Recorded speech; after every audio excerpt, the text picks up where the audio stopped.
Next हम देखेंगे कि करिकुलम में जो रिसर्च की जाती है उसके क्या क्या ऑब्जेक्टिव्स होते हैं। तो सबसे पहला जो ऑब्जेक्टिव है वो है करिकुलम से छात्रों को जो प्राप्य उद्देश्य हैं वो प्राप्त हो रहे हैं या नहीं हो रहे हैं, इसका पता लगाना।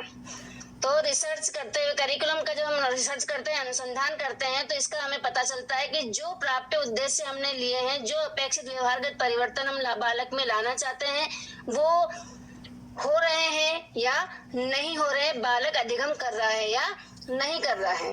दूसरा जो रिसर्च के माध्यम से, करिकुलम रिसर्च के माध्यम से पता चलता है, दूसरा जो उद्देश्य हमारा रखा जाता है वो है करिकुलम के क्रियान्वयन में आने वाली विभिन्न समस्याओं को पहचानना। कि जब करिकुलम का विद्यालय में संचालन करेंगे, उसके लिए योजना बनाकर उसका क्रियान्वयन करते हैं, तो उसमें किस किस प्रकार की समस्याएं आती है, इस उद्देश्य को ध्यान में रखते हुए भी रिसर्च की जाती है।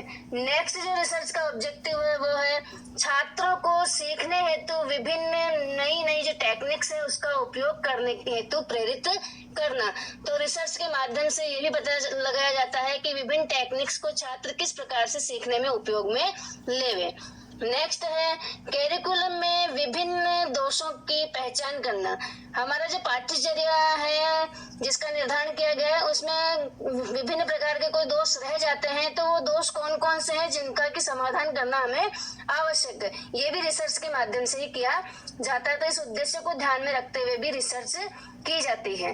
नेक्स्ट है वर्तमान जो हमारी आवश्यकताएं हैं वो करिकुलम में परिवर्तन के लिए सुझाव दे, इस प्रकार का रिसर्च किया जाता है। इस उद्देश्य को ध्यान में रखते हुए रिसर्च किया जाता है कि वर्तमान में हमारे समाज की हमारी क्या क्या आवश्यकताएं वो करिकुलम में सम्मिलित है या नहीं। अगर वो करिकुलम में सम्मिलित नहीं है तो रिसर्च के माध्यम से पता लगाया जाता है और उसमें परिवर्तन के लिए सुझाव दिए जाते हैं। तो इस उद्देश्य को ध्यान में रखते हुए भी रिसर्च की जाती है।